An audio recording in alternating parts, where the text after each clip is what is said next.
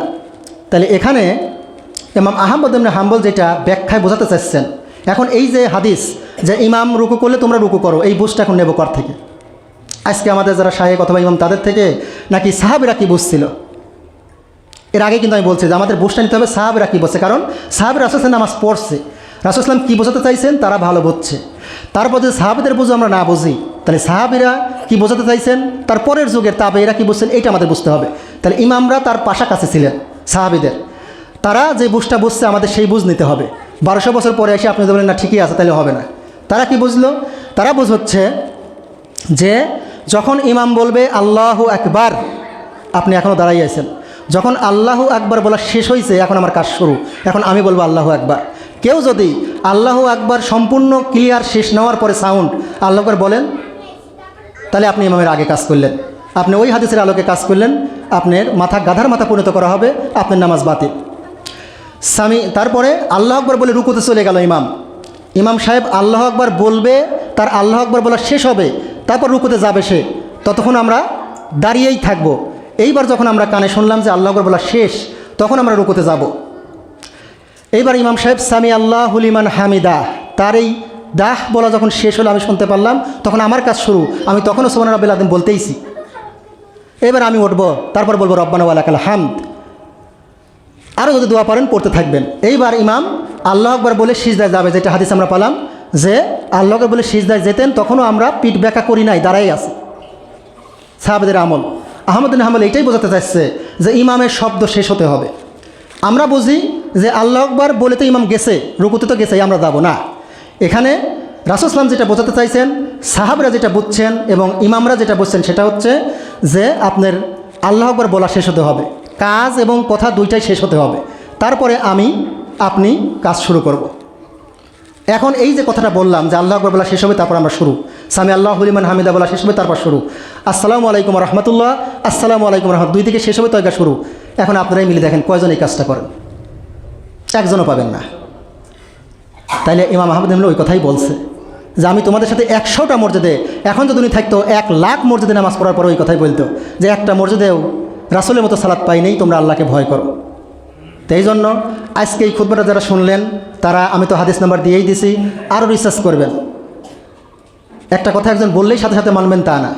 আমি যেহেতু হাদিস নাম্বার দিছি, ভিডিও হচ্ছে, যদি হাদিস নাম্বার মনে না থাকে এখান থেকে আবার দেখে নেবেন, হাদিসগুলো আবার যাচাই করবেন, কোরআনের আয়াতগুলো যাচাই করবেন, এরপরে সিদ্ধান্ত নেবেন। কারণ রহমানের বান্দা তো তারাই যারা কথা শোনার পরে সেগুলো যাচাই বাছাই করে উত্তম কথাগুলো মানে। এই জন্য আপনার এই কথাগুলো যাচাই বাছাই করার পরে অবশ্যই আমলে আনতে হবে। যদি আজকে আমি এই কথাগুলো বলে গেলাম, জানার পরেও আপনারা যদি ইমামের সাথে সাথেই যান, তাহলে আল্লাহর কাছে কোনো ওজর পেশ করতে পারবেন না, তাহলে আপনাদের সালাত কবুল করা হবে না। এতদিন হয়তো জানতেন না, ওজর ছিল, আল্লাহ যেভাবেই হোক আপনাদের জানিয়ে দিল। এখনও যদি আপনারা ওই আগের মতোই সালাত ইমামের সাথে সাথে যান, যদি সাথে সাথে যান তাহলে আগেই যাওয়া হবে, কারণ সাথে সাথে যাওয়া বলতে তার কথার সাথে সাথে চলে গেছে, তার কথা শেষ হয় নাই। এই জন্য ইমামের তাকবীর, ইমামের সামি আল্লাহু লিমান হামিদা, ইমামের সালাম শেষ হওয়া পর্যন্ত আমাদেরকে ধৈর্য ধরে অপেক্ষা করতে হবে ইমামের অনুসরণ করার কারণে। এইভাবেই সঠিকভাবে ইমামের অনুসরণ করতে হয়। আল্লাহ আমাদের বোঝার তৌফিক দান করুন। আল্লাহুম্মা আমিন।